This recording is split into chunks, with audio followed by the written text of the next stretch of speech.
Hi, and welcome to Michigan Matters. Gardner White is a successful family-owned 114-year-old retailer selling furniture that's expanding out of Michigan for the first time.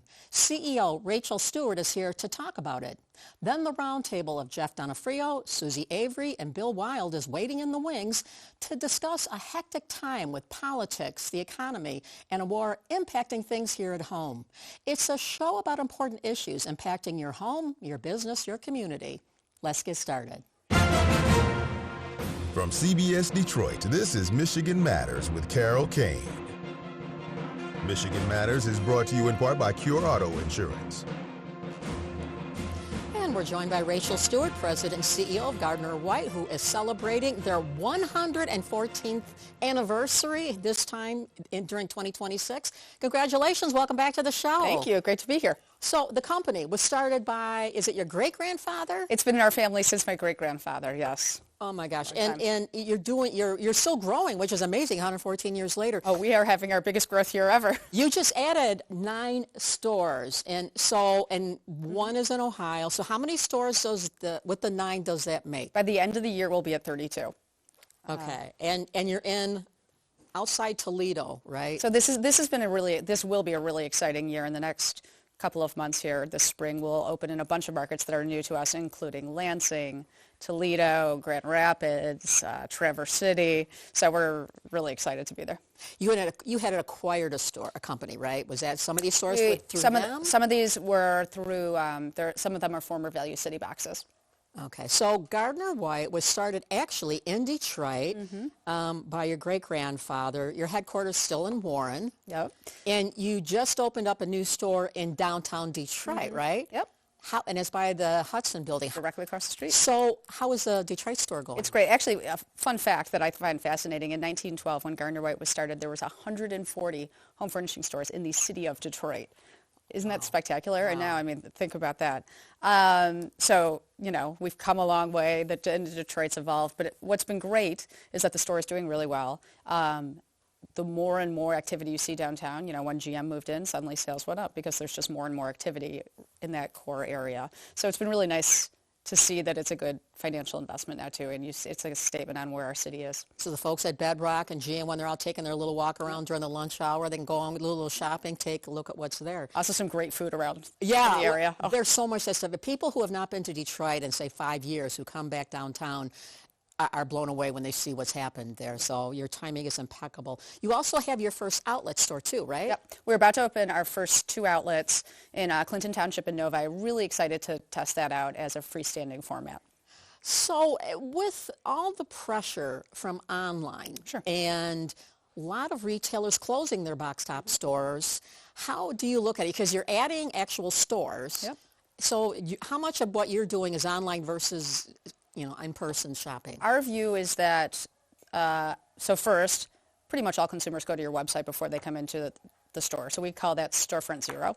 And they scope you out. And I think your website needs to do a great job talking about product and giving you a reason to get off the couch. But we really look at digital tools, how they can dance together in the store to make the buying process easier and more seamless. So if you've scoped out furniture beforehand, let's make it fast, easy, and efficient for you to understand, see, feel, touch, and then, get out, write up the sale, get out the door, and get on with your life. And then, we can deliver same day. So it could be a really quick experience. With the economy being as it is, with the tariffs impacting prices, inflation, and the such, how is your business doing overall sales, like year-to-year comparison type thing? Yeah, no, I think, so consumer sentiment is rebounding. Wasn't happy about where consumer sentiment was in 25, and of course we feel that. But you can see confidence picking up, which is great. You also expanded into the mattress. I don't know, these new stores, are they all combo mattress / furniture, or are they specific to one or the other? Well, that's one of the fun things we did last year is we have a lot of new formats. We have GW Home in the downtown. Then we have a few, now 3 freestanding mattress stores, and we have the core Gardner White stores that have literally doubled the number of mattresses as traditional pretty much anyone else. We're up to almost 90 different mattresses. So if you can't find one at Gardner White, it doesn't exist because we have them all.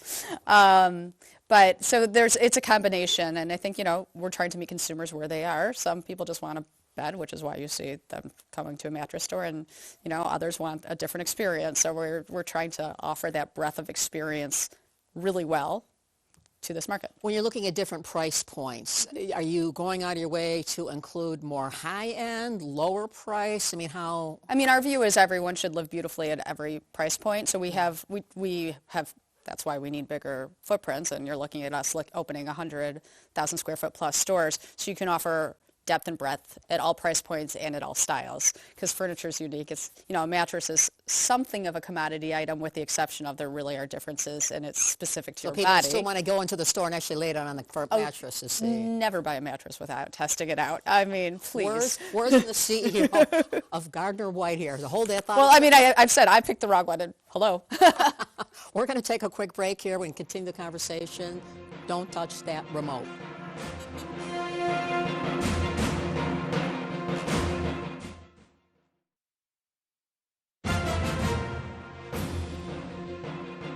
And welcome back to Michigan Matters. We're talking with Rachel Stewart, who runs Gardner White, which is adding 9 stores this year and 1 in Ohio. And besides having so many stores that you're overseeing an expansion here, you're really involved in the community, including your involvement with business leaders from Michigan. And we have Jeff Donofrio coming up on the roundtable.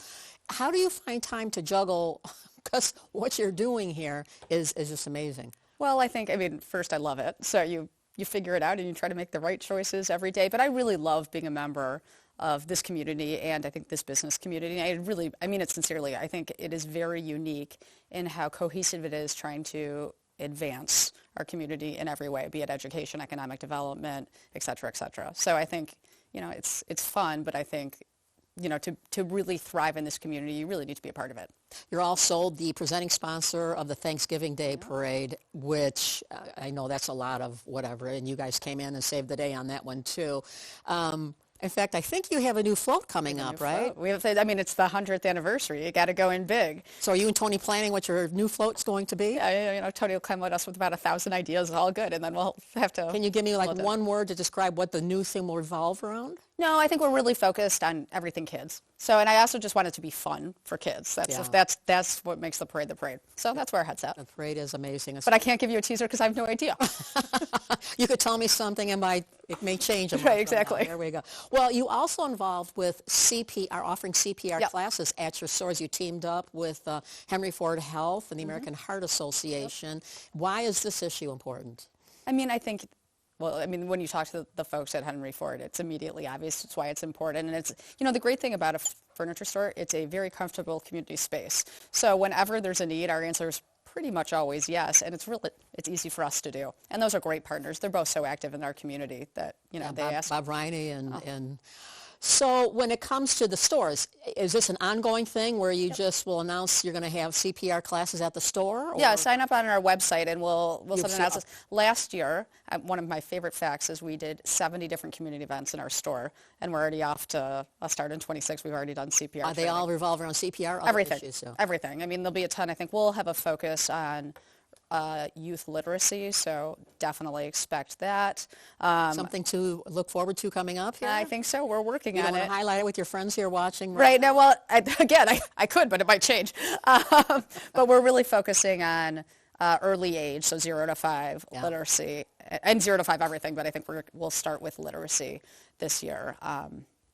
I know education is a sweet spot for you in terms of your involvement. Another thing, too, is environmental climate. You worked in the environmental space, looking at climate and such. Any of the nonprofits and things you're working with, you doing anything in that space? No, I just joined the board of the Nature Conservancy, and why I love them is they're so practical and so focused on conservation as a tool for economic development, which is very much where my head is at. So, to be continued. You have been growing at a quick pace here. You're adding new stores here. You have more stores opening up this year, and what's your year or 2, 5-year plan on all? Well, I think you build the team to grow the business, and that's what we've spent the last 5 years doing. And one thing I love and I don't think as Michiganders we do a good enough job of it, is showing off. But we've had so much talent, national talent, move to the Metro Detroit area, and now all you have to do is show them what's going on, and they move. So that's been, great. Thank you, everyone who's helped sell the city, because it's made my sales pitch a lot easier. But we now have the talent and the team to grow, so we'll keep doing that. Ultimately, would you like to be in other states? You're now in Ohio for the first time. Is it something you want to have a bigger imprint across the Midwest? I mean, I think we'll be in markets that make sense for us. I mean, for us, one thing that's core to us is same-day delivery, and it's not just a marketing gimmick. We do it every single day. Logistically, that must be so interesting. It's very, how smart we are? We launched in a blizzard one year. The best planning, but it still worked then, so it still works now. But I think so that, you have to, for us, we have to grow where we can distribute. But at the same time, I think that's part of our success, right? We are faster than some major online retailer and always will be. Yeah. So when you look at the economy, what's going on here, things like gas prices, which with, the war with Iraq, who knows what goes on? Does it up, down, whatever, what goes on there, and closing of this and that, and not enough oil or gas coming in. Does this concern you as a CEO of a major retailer here? I mean, I think instability is always concerning, period. Yeah, I mean, I think that's what you learn is you always need. The more data you have, great, and predictability is important, but we haven't had a lot of that. So I think, it probably started, the lesson everyone probably learned it best in COVID, and it has continued if you're going to thrive, is adaptability and speed. There's a lot of conversation about the Gordie Howe Bridge opening when it shall happen at some point in time. Any plans to expand into Canada? We'll see. I think we'll operate in the U.S. I think that's a lot easier. Keep it in the gold U.S. of A, as they say. Yeah, no. To delay, I mean, again, logistics. Going international for logistics, very challenging. Right now, besides gas prices, trade, right. Who knows what's going to happen there. That's a whole other talk show. We'll leave that alone for now. Rachel, thanks so much for being here. Really appreciate it. Thanks for having me. All right, and keep it right here. We're back with the roundtable. We're going to talk about that Gordie Howe Bridge and a bunch of other things. Keep it right here.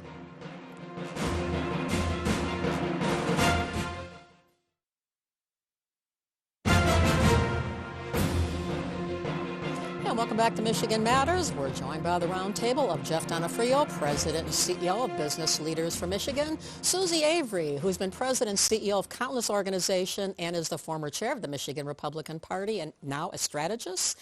A lot of titles, Susie. I know. And Bill Wild, CEO of the Midwest Independent Retailers Association. Good morning. Great to have you guys here. Thank you. Great to be here. There's been so much going on since we last kind of talked. So let's start with something closer to home. Governor Whitmer gave her final State of the State speech, talked about her priorities, including literacy and more. Just curious, roundtable quick, start with you, Jeff. Thoughts about her overall speech and realities of what she's talking about? Well, eighth speech, her last State of the State speech in her governor career. I think it was a bit of a victory lap, right? You heard her talk about a number of the things she was able to accomplish, whether it was roads, whether it was LGBTQ protection, whether it was things like 60 by 30 and reconnect programs for talent. And I think, the thing that was maybe unsaid is unless something changes, she's going to go out as probably the most popular former governor that Michigan's had in the last 40 years. I think voters oftentimes talk about her popularity, and they like the fact that she works across the aisle. So she gave shout-outs to President Trump, shout-outs to Speaker Matt Hall. And then her two main priorities were things that are, enjoying bipartisan support. Literacy, as you said, but then also around housing. Yeah, there we go. Suze, any thoughts? Literacy, I was listening for that because we're doing so poorly in Michigan.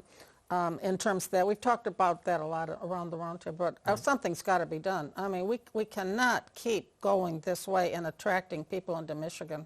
We'll get into that. Bill, I know you watched. Yeah, as Jeff said, it was a bit of a victory lap, but I think the biggest takeaway for me was just the tone, the tone of bipartisanship, and it was very contrasted with what Americans saw coming out of Washington, D.C. that same week. So, and has developed since that speech and what's been around the world with everything going on here.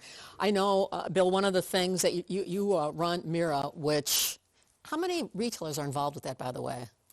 So we're Midwest Independent Retailers. We have 1,000 retailers in the state of Michigan, and they're mostly in the food, beverage, and petroleum. But So one of the things I know you were hoping to hear from her, and I don't think she got to it, was talk about Michigan's bottle recycle situation and maybe putting in a new bill to overturn it. Is there support for getting rid of that, getting rid of what Michigan has had, I think, since the early 1970s?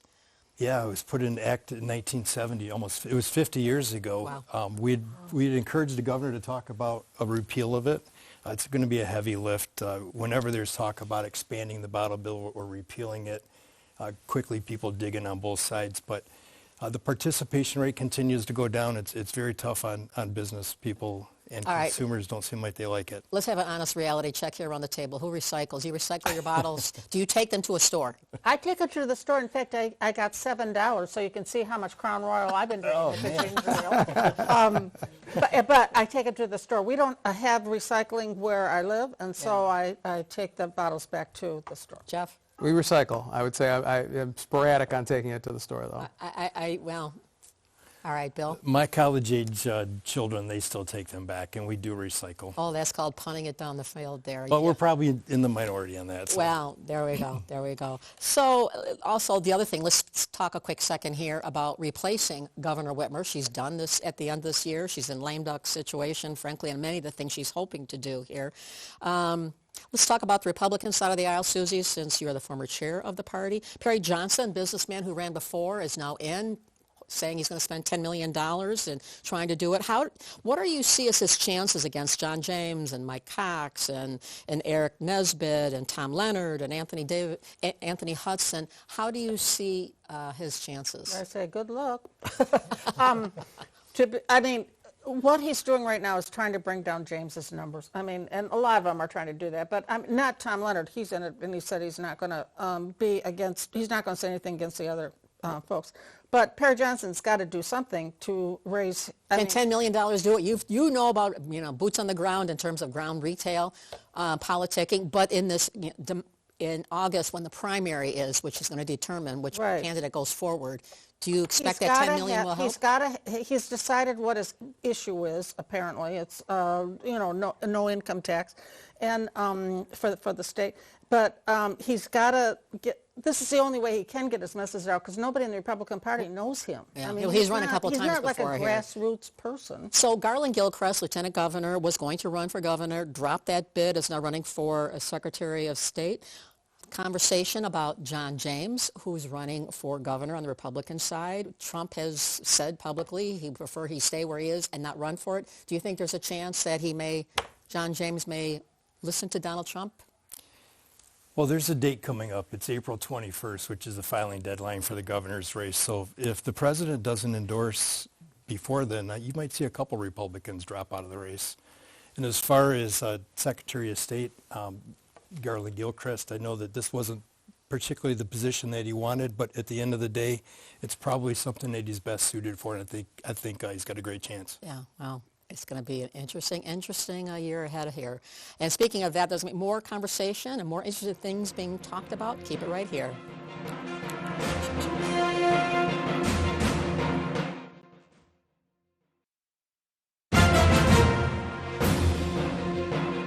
And welcome back to Michigan Matters. We're talking with Jeff Donofrio, Susie Avery, Bill Wild, and we're talking about the governor's race coming up here. Jeff, curious, your thoughts. Mike Duggan is running as an independent candidate now, and with how things are shaking out here, how do you see the Republican, the Democrat, and then Mike's going to be an independent? Yeah, I think it's really the voters have the power here, and Mayor Duggan is out there. Is it going to make it easier for Mike Duggan? It could. I mean, if he's speaking to where voters are most interested, and his poll numbers have seemed to come up over the last couple of months. You see that people are tired of politics. They want people who are focused on outcomes, and so a leader like him who has proven results, I think does resonate. I think you're going to see him, and you're also going to see Jocelyn Benson, our Secretary of State, who are now able to really run more of a general election campaign because they've seemingly locked up spots in the November ballot. Yeah, Susie, if you had to bet, here's $1 billion. Who do you think ultimately on the Republican side, who is it going to be the candidate? I have not a clue, but I can tell you that whoever it is going to be the most interesting election that any of us have seen with the Duggan factor, the independent factor. We've never seen, I mean, I've seen independents before try to do it on the Republican side, you know, and all this kind of stuff. But this is the real thing here that seems to be going on. This is old-fashioned politics, and it's going to come down to the ground game is my prediction here. Yeah. Let's move on quickly here. The Gordie Howe International Bridge was supposed to open sometime soon. It's been kicked the can down the road by Donald Trump, who is threatening to hold it up until Canada does, I'm not exactly sure what he wants them to do, but something. And we know that it came out that Matthew Maroon, had a meeting with the Commerce Secretary, given money to Republican, whatever it was, organization, and now suddenly Donald Trump decided to hold this whole thing up here. As someone who deals with retailers, your thoughts about how this gets resolved? Yeah. I think the president needs to do the right thing and let's get this thing opened up. It's good for the state of Michigan, but it's also good for the country. The supply chain in Michigan for our retailers, but automotive, manufacturers, they're depending on that bridge. Playing games with the bridge at the 11th hour I don't think is good business. Yeah, and Jeff, you represent the largest CEOs in the state, major corporations. They belong to business leaders from Michigan here. And we're not going to take a deep dive into what's going on with Iraq because it changes hour by hour here as this all goes. But with what's been going on with the tariffs over the last year and what's going on with inflation and the economy, we know it's been a white knuckle situation for probably almost every CEO in the state here. How do you think they're feeling about what's going on with the economy and the road ahead here? I mean, I think it's been 6 years of disruption, right, since COVID, really, where it's been unprecedented. The pace of change has accelerated. And so certainly in the last couple of years, you've seen different changes happen, different uncertainties. That's caused them to be a little bit, I think, cautious in how they invest, what choices they make. Yeah. But they do have confidence that the economy is going to continue to be the same or better. I think more than 70% of our CEOs say that right now. Mm-hmm. Susie, as the former head of the Michigan Republican Grand Old Party here in Michigan, the question becomes for Republicans with Donald Trump as the leader of the top Republican, how do you look at the midterm elections in terms of potential fallout from some of these things that are taking place, impacting how people are going to be thinking when they go to vote come November? Well, I think a lot will be determined by the endorsement conventions by both the Democrats and Republicans. In the state. They have these endorsement conventions that have 1,000 rules that nobody understands, so we do it anyway.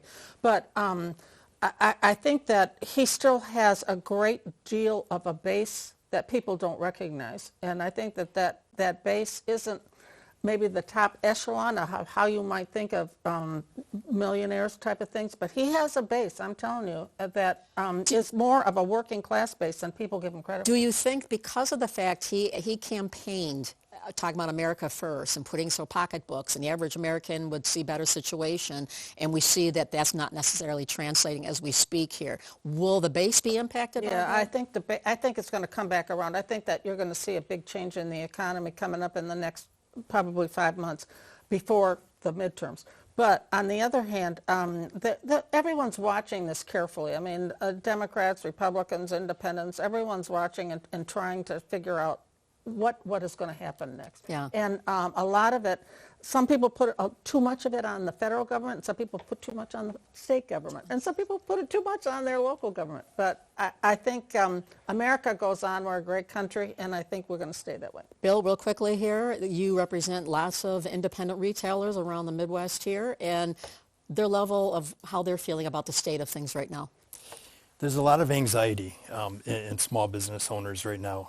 A lot of our retailers right now they're in the petroleum business. I know everybody's grinding their teeth right about now. It's like, who knows the road ahead, what's going to happen here. Guys, I want to thank you so much for being here. Much more to say. We'll just regroup another time and continue the conversation. Okay. I appreciate that. Good. And thanks to you at home for tuning in. Enjoy the rest of your day. Have a great week, and we'll see you again for more Michigan Matters.